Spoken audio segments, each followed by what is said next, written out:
Assalamualaikum warahmatullahi wabarakatuh. Waalaikumsalam.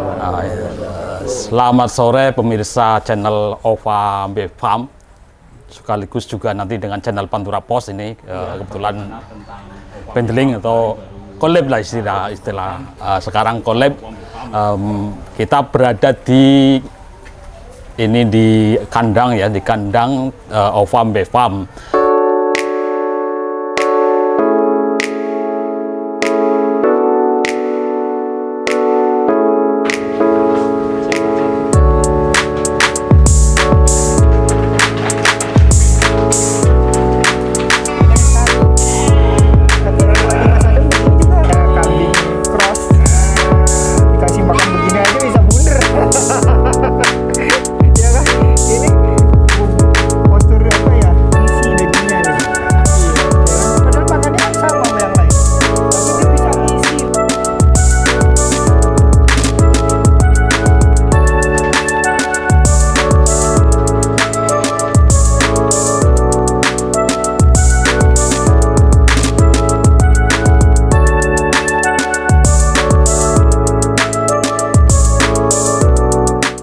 Mungkin beberapa kali pemirsa sudah tahu ya bagaimana tentang Ova Farm. Kemarin baru kita bikin konten seputar Ova Farm ya, lumayan panjang dan sudah banyak pemirsa. Nah, kali ini kita akan lebih khusus masalah kebetulan Ova Farm pada saat ini menghadirkan dokter hewan. Namanya Pak Dokter Hewan Budi Pramono. Jelas ya? Nah, kita akan dialog itu nanti, tapi sebelum masuk ke dialog tentang kesehatan hewan, ini karena penting bagi para peternak ya, karena kegagalan ternak salah satunya adalah bagaimana sih merawat hewan. Nah, pada kesempatan ini kita akan ngobrol itu. Sudah hadir Pak dokternya ini, ya, lalu ini Pak pengelola, direktur lah ya. Pengelola. Pak Hasan Ali, Pak pengelola Ova Farm ya, ini nanti akan mungkin sekilas dulu juga tentang Ova Farm. Kami persilakan Pak Hasan Ali. Ya. Assalamualaikum warahmatullahi wabarakatuh. Waalaikumsalam warahmatullahi wabarakatuh. Semua yang saya hormati, juga teman-teman peternak dimanapun berada, sahabat peternak yang berbahagia. Pada kesempatan hari ini, alhamdulillah kita kembali lagi bertemu, kemudian juga kita bisa mereview ya kegiatan-kegiatan yang kesempatan ini kita sudah agendakan. Jadi pas di bulan ini masuk di Oktober ini seperti evaluasi Pak, evaluasi. Jadi kita kegiatan dari awal sampai dengan ini mendekati 1 semester kita evaluasi. Kemudian momen ini kita gunakan untuk mereview, mendata, semuanya sudah kita lakukan. Oke. Jadi pada hari ini saya di Ova Farm ini kita menggandeng atau menjadikan salah satu timnya, tim kesehatan. Ini nggak tanggung-tanggung ini. Langsung ya. Beliau ahlinya sudah cukup dikenal di peternakan Indonesia. Beliau adalah Pak Dokter. Selamat datang Pak Dokter di Ova Farm. Ya. Beliau dari Jogja kita hadirkan, dan ini kebetulan kunjungan yang sudah kita jadwalkan. Jadi nanti kita akan berbicara semua, dan tim yang hari ini kita kumpulkan semua ini Pak. Jadi ada tim yang di kandang, kemudian yang tim pencari rumput, kemudian tim yang monitor keamanan dan seterusnya. Jadi pada hari ini adalah kesempatan yang sangat baik, dan juga ini pasti akan memberi satu inspirasi untuk semua peternak, sahabat peternak dimanapun berada. Ya. Jadi langsung saja nanti saya serahkan semua untuk evaluasi hari ini yang terkait dengan kesehatan. Nanti sampaikan pada Pak Dokter. Kemudian juga nanti dari semua tim ini, dari teman-teman pastinya akan menyampaikan apa-apa yang di kandang, pengalaman apa, sehingga ini sharing ini saya yakin akan sangat membantu akan mengevaluasi, dan harapannya adalah target kita mudah-mudahan khususnya di Ovamp ini akan lebih baik dan baik lagi. Dan saya harapkan juga di peternak lain yang bisa melihat atau channel ini bisa bermanfaat. Itu harapan dari saya. Untuk pengantar itu dulu. Matur nuwun. Wassalamualaikum warahmatullahi wabarakatuh. Waalaikumsalam warahmatullahi wabarakatuh. Terima kasih Pak Hasan Ali. Tadi maksud kumul sore ini tadi sudah dijelaskan. Kita masuk ke, mungkin nanti kita perkenalkan dokter kita ya, dokter Pak Budi Pramono. Oke, tadi kita sudah mendengarkan paparan sedikit tentang Ovamp Bepam dari Pak Hasan Ali selaku pengelola ya. Dan kita kesempatan untuk nanti menggali tentang kesehatan karena sore ini kita sudah hadir dokter hewan kita Pak Budi Pramono. Kita persilakan untuk mengenalkan diri dulu. Oke. Budi. Terima kasih Pak. Assalamualaikum warahmatullahi wabarakatuh. Waalaikumsalam warahmatullahi wabarakatuh. Salam kenal buat semua kawan-kawan peternak, terutama pemirsa dari Ovamp Bepam. Kegiatan kita hari ini memang untuk evaluasi ya Pak ya. Baik di sisi manajemen maupun kesehatan hewannya. Nanti kita bisa diskusi bersama teman-teman apa saja yang bisa saya berikan pengalaman-pengalaman buat teman-teman nanti. Begitu Pak. Oke. Jadi tadi sebelum acara ini kita Pak Dokter juga sudah keliling untuk meriksa ya. Nah, mungkin nanti dari teman-teman yang ada di sini ini kebetulan yang terlibat dalam pengelolaan Ovamp Bepam ya, dari ada beberapa ini nanti kita langsung beri sesi pertanyaan karena sudah setiap hari bergaul dengan kambingnya kan mesti tanya lah pasti begitu. Banyak ketemu, oh ini kurang ini kambingnya begini. Nah, kita beri kesempatan untuk bertanya. Mungkin dari kanan dulu, Pak, kiri dulu ya. Ya, ini dari Bapak ini dulu. Silakan, Pak. Assalamualaikum warahmatullahi wabarakatuh. Waalaikumsalam warahmatullahi wabarakatuh. Perkenalkan, nama saya Riswoyo. Pak Budi, ini saya mau tanya, di kandang Ovamp Bepam itu ada beberapa penyakit yang sering muncul, Pak. Gampang disembuhkan, tapi sering muncul.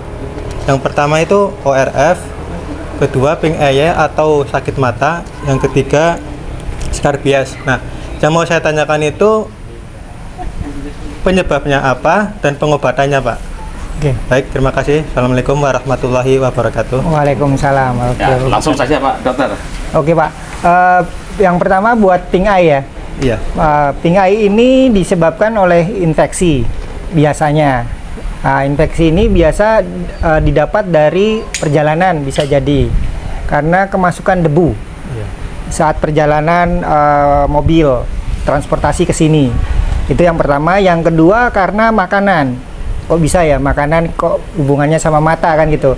Karena pada saat makanan yang kita pakai itu adalah jenisnya makanan yang ini Pak, konsentrat, bentuknya kering. Sehingga pada saat dia makan, domba itu sering gitu niup, sehingga itu terbang. Ya kan, itu terbang bisa masuk ke mata, seiring waktu nanti bisa jadi infeksi. Biasanya ciri khas pertama kali itu matanya mulai gabresen. Nah, bahasa Jawanya gabresen. Jadi mulai ada air mata yang keluar di pojokan mata seperti ini. Itu ciri pertamanya. Kalau itu bisa segera dibersihkan dengan air bersih dan air bersih, tidak harus pakai misalnya kalau daun sirih, air hangat nggak perlu seperti itu juga sih gitu. Dirambang istilahnya. Ya, hanya air bersih dan kain bersih itu dilap, matanya jadi bersih lagi, itu akan mencegah kelanjutannya.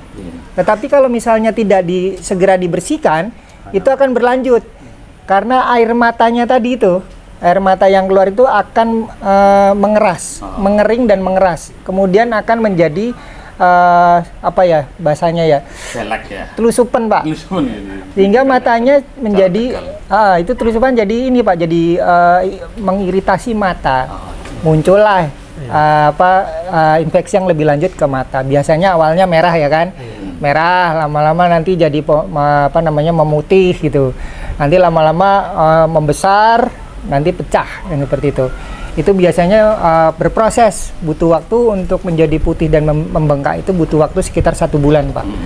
Jadi, yang menarik adalah bagaimana kita bisa mengidentifikasi di awal tadi, begitu ada gabresan, itu dibersihkan pakai air bersih dan kain bersih. Itu udah cukup, ya kan? Udah cukup, bersihkan saja. Tapi kalau misalnya sudah memerah, kita beli saja obat antibiotik yang ada di apotik, tapi yang bentuknya tetes, gitu. Jadi obat tetes yang mengandung antibiotik dan anti radang. Apapun itu mereknya, nggak apa-apa, gitu. Nggak apa-apa, mau pakai merek apa aja, tinggal bilang aja Pak itu di apa namanya apotik, beli obat tetes yang ada antibiotiknya ditambah anti radang. Udah itu saja. Nanti dalam waktu pemberiannya harus 4 sampai 5 hari ya, berturut-turut. Nanti hilang itu. Beres seperti itu. Itu pertama buat yang pinggang ya Pak ya. Kedua yang ORF. ORF ini ada dua jenis, dua macam. ORF yang disebabkan karena mekanik dan karena infeksi virus. Nah, kalau cirinya bagaimana nih membedakan antara dia yang secara mekanik maupun secara virus. Kalau virus Pak, massal Pak, semua langsung kena Pak, karena penyebarannya cepat sekali. Tetapi kalau yang mekanik itu cuma hanya kelompok ini satu gitu. Ya, jadi nggak merata semua. Itu biasanya mekanik. Nggak menular ya? Ya, nggak menular. Ciri khasnya apa? Dikasih makan yang bahasa Jawanya lugut ya Pak ya. Jadi kayak kolonjono. Ya. Tapi bukan pacong. Kalau pacong kan lugutnya lebih lembut ya Pak ya. Tapi kalau kolonjono lebih kasar. Gajah atau selandana biasanya. Ya, itu yang gajah-gajahan itu biasanya lugutnya kasar. Itu pada saat dia makan Pak, dia saling tarik gitu, sehingga akan melukai bibir dari dia sendiri gitu, karena ditarik sama temennya jadi sobek gitu loh Pak. Nah itu jangankan dia, tangan kita kalau nggak hati-hati aja kan sobek kan ya gitu. Itu kalau ORF. Pengobatannya gimana? Gampang, berikan aja pakai iodin povidone atau betadine. Pakai betadine aja nggak apa-apa, bisa itu. Nah, kalau bentuknya sudah mengering Pak, bisa ditetel. Kalau bentuknya mengering, tetapi kalau bentuknya masih basah, jangan sekali-kali ditetel, akan memperparah kondisinya. Gitu. Jadi biarkan aja begitu, hanya dikasih betadine saja itu udah cukup. Lalu betadinnya model gimana Pak? Jangan yang ditutul pakai kapas Pak, jangan. Tapi dikasih semprotan. Bentuknya semprot, jadi akan melumeri semua bagian yang terluka. Begitu Pak. Nah, kalau apalagi tadi penyakit kulitnya, skabies. Nah, ini nanti antara skabies sama penyakit kulit yang lain itu bisa dibedain dari misalnya ada jamur misalnya gitu. Kalau jamur itu nanti perlukaannya itu akan yang sehat dengan jaringan yang terinfeksi itu akan ada batasnya, akan kelihatan batasnya dengan baik. Itu kalau jamur. Tapi kalau misalnya benar dia skabies, dia akan merata. Jadi antara jaringan yang sehat sama jaringan yang sakit terinfeksi itu akan nggak akan kentara batasnya. Nah, kalau dengan penggunaan antiparasit untuk skabies, biasanya diberikan injeksi antiparasit untuk skabiesnya. Itu udah cukup gitu. Nanti kalau misalnya bisa berkonsultasi, komunikasi dengan dokter yang bisa mengerjakannya gitu Pak. Itu sih kalau skabies ya, karena nanti ada pola namanya daur hidup namanya. Daur hidup skabies itu unik. Jadi kalau kita nggak hati-hati, tadi kan banyak peternak suntik sendiri, nanti sebulan sembuh kan, tapi tiba-tiba 2 bulan lagi kambuh lagi. Ya itu karena mereka tidak memahami tentang yang namanya daur hidup si skabies ini gitu. Nah seperti itu sih Pak. Gitu ya Mas ya. Iya. Oke. Tadi pertanyaan pertama ya soal mata, kulit, skabies dan sebagainya. Nah silakan dilanjut. Masih ada kesempatan untuk penanya kedua. Monggo Mas. Mas Sinten. Assalamualaikum warahmatullahi wabarakatuh. Waalaikumsalam. Nama saya Eko, langsung saja dari saya, Pak.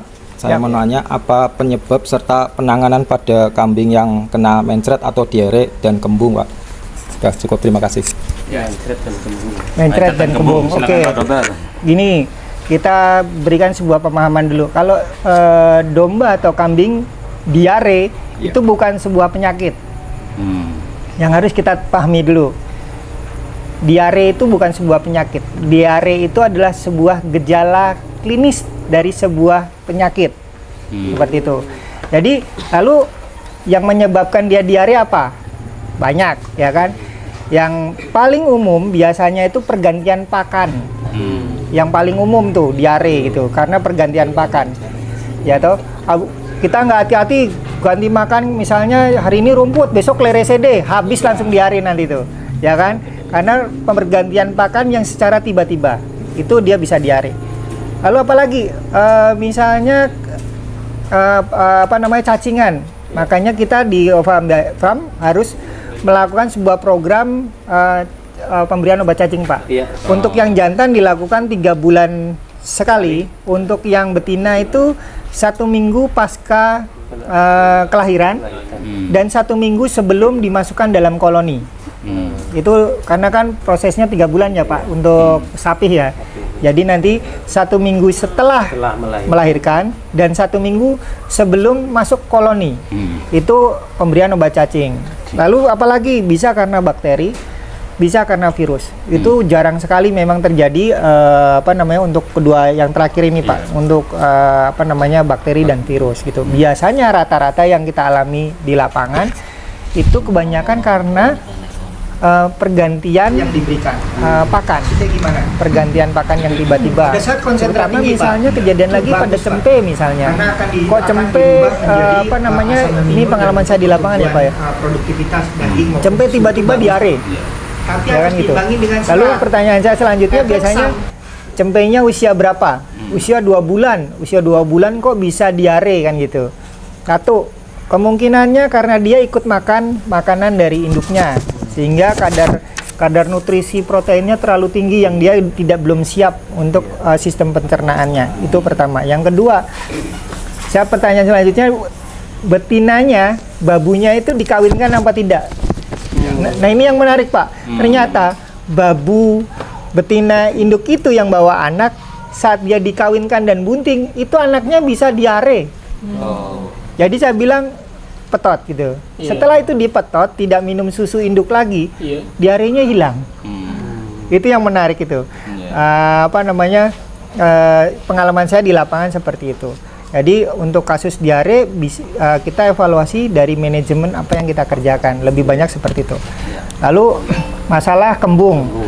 Nah, masalah kembung ini itu biasa kita temui pada kasus-kasus tertentu. Biasanya satu, pemberian pakan hijauan yang diberikan ngaritnya terlalu pagi. Ya kan, itu bisa karena kadar airnya terlalu tinggi, ya kan, itu bisa menyebabkan kembung. Itu yang pertama. Yang kedua, ini permasalahan tentang keseimbangan antara serat dan konsentrat. Kan di sini juga pakai konsentrat ya, Pak ya. Jadi konsentratnya ini memiliki kandungan nutrisi protein yang terlalu tinggi dibandingkan kadar serat yang diberikan. Maksudnya gimana? Pada saat konsentrat tinggi, Pak, itu bagus, Pak. Karena akan dirubah menjadi asam amino dan untuk pertumbuhan produktivitas daging maupun susu itu bagus, Pak. Tapi harus diimbangi dengan serat. Efek samping dari metabolisme protein tadi, Pak, konsentrat tadi adalah gas. Gas ini biar keluar bagaimana caranya? Dengan adanya serat, dia nggak nyemi, bener nggak, Pak ya? Ngemil, nggak nyemi. Pada saat dia nggak nyemi, itulah gas itu akan keluar. Tapi kalau kadar seratnya rendah, kan dia merasa sudah cukup toh, Pak, tidak perlu nggak nyemi. Padahal di dalam perutnya dia masih terjadi proses metabolisme nutrisi konsentrat. Tapi orang nggak nyemi, efeknya apa? Kembung. Nah itu sederhananya begitu. Jadi biar dia tidak kembung, kita berikan apa? Serat gitu. Serat dari hijauan. Kita kasih lebih kalau kita menggunakan konsentrat yang kadarnya lebih tinggi, jumlahnya lebih banyak. Boleh nggak konsentratnya saya tambahin banyak? Boleh. Boleh nggak proteinnya kita tinggikan? Boleh. Tapi tolong diseimbangkan dengan pemberian seratnya juga. Seperti itu. Lalu dengan konsep dasar berpikir tadi, Pak, bagaimana sih nanganin si kembung? Kan jelas tadi ya, harus nggak nyemi. Itu ya. Kalau orang nggak nyemi, kembung, Saya piye carane nggak nyemi kan gitu ya Pak ya. Itu kita berikan sebuah metode ya toh. Itu namanya PAPI Pak. Kalau kita dokter-dokter hewan itu kita nyebutnya PAPI. PAPI itu singkatan palang pintu. Gitu. Ini udah common atau umum dari ujung timur sampai ujung barat Pak kita pakai, itu namanya PAPI namanya. Bagaimana kita bikin PAPI palang pintu? Kita ganjeli Pak. Kalau zaman biyen kan nak wong Jawa dikei sumpeli suket ya. Iya. Ben dia nggak nyemi ya tuh dumpeni ben ngonyah terus. Tujuannya apa? Dia akan mengaktifkan enzim pencernaan pertama Pak, dia yang ada di mulut namanya di air liur, peptid namanya, sehingga dia akan merangsang sistem pencernaan yang lain. Lah kalau PAPI itu gimana? Diganjeli pakai bisa pakai kalau saya pakai selang Pak. Sing paling gampang ono ning sebelah kita apa? Watong hodot ya kan. Pokoknya piye carane iku diganjeli sehingga dia bisa ngunyah. Kalau batang odot misalnya bisa, oke kasih. Onone apa misalnya tadi selang bisa kita pasang, dia nggak nyemi ndak Pak? Nggak nyemi wes nengke 1 jam aja Pak. Cukup 1 jam. Kenapa? Setelah 1 jam itu perutnya yang kembung tadi udah kempes. Lo ngerti nih kempes? Kalau dipegang kendo. Kan kalau kembung dipegang gini kan kencang, ya toh? Tapi begitu dia sudah tidak kembung itu jadi kendo, kempes seperti itu Pak. Atau pakai apa? Ban. Pakai ban. Lah kalau kambingnya cilik, ya bannya cilik. Lah ban cilik apa? Ya diketokan gitu kan, diketok ganjeli seperti itu. Itu yang kita kerjakan. Ada yang menarik itu waktu kawan kita di Jawa Timur itu pakai apa Pak? Pelepah daun pisang Pak. Karena di sebelah-sebelah nggak ada. Ada kejadiannya kalau di Jawa Timur kan kandangnya terpisah ya Pak ya, terpisah dari rumah gitu, jalas nggak ada bahan yang buat nggak nyemi nggak jeli. Akhirnya itu pelepah daun pisang itu Pak yang tengahnya itu Pak, itu diseseti, terus diganjeli ya Pak, terus ditaleni ya loh, nggak nyemi, sejam ditunggu udah selesai. Nah, dengan begitu gas yang bisa keluar, kita bisa koordinasi dengan dokter hewannya juga untuk bisa diambil tindakan lebih lanjut, untuk bisa diperiksa seperti itu ya Pak ya. Jadi kalau diare, kalau saya lebih cenderung pada evaluasi manajemen kemarin atau tadi itu dikasih makan apa. Itu pertama-tama itu seperti itu. Gitu ya Pak ya. Cukup Mas. Oke, masuk ke penanya ketiga. Monggo Mas. Ya.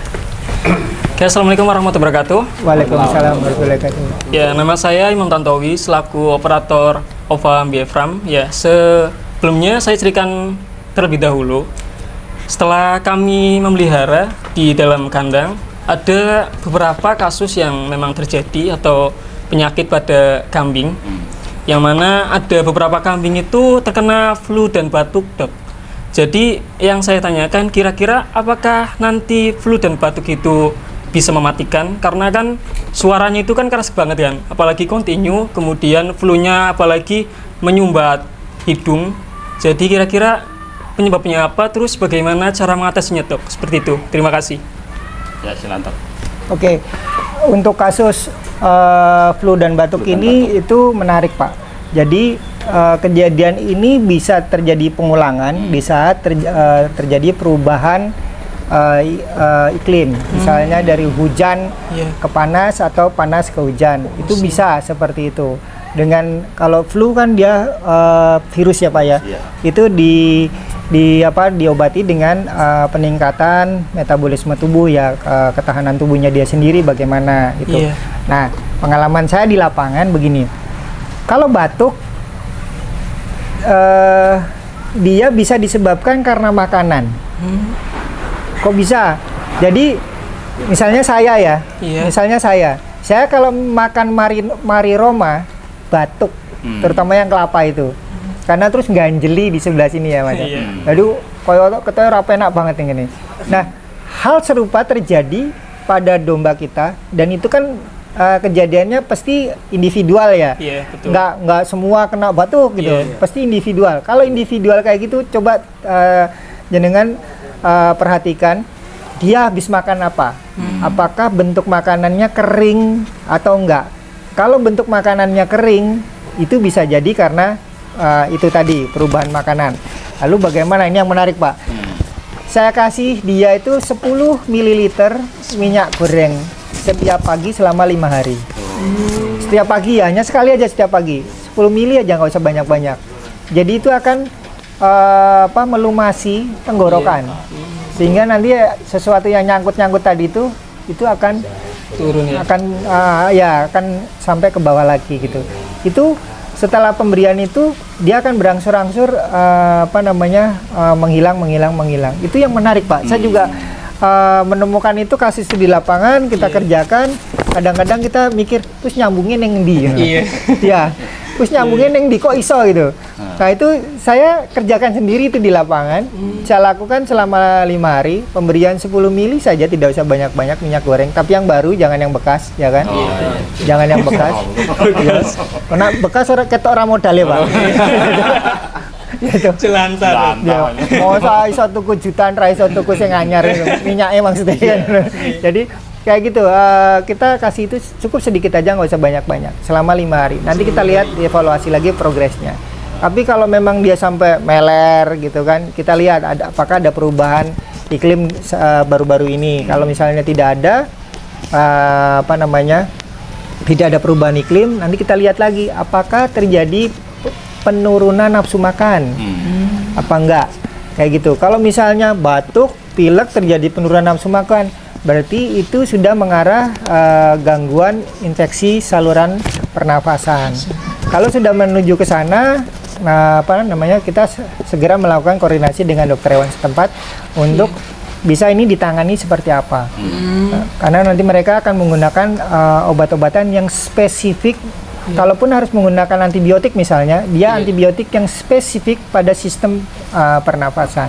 Jadi kadang-kadang kan teman-teman ada antibiotiknya ini, suntiknya pakai itu. Padahal nggak begitu. Ada antibiotik yang khusus buat sistem pernafasannya, seperti itu. Seperti itu jawaban saya, Mas. Oke, terima kasih Pak Dokter. Terima kasih tadi beberapa pertanyaan ya. Mudah-mudahan saya kira sangat penting sekali ya tadi, menarik banyak ilmu-ilmu baru mungkin yang tadi yang Bapak-bapak belum lihat ya. Dan ini bagi pemirsa channel kita juga, wah ini luar biasa, dibuka ilmunya. Dibuka ilmunya. Terima kasih atas perhatiannya. Wassalamualaikum warahmatullahi wabarakatuh. Waalaikumsalam warahmatullahi wabarakatuh.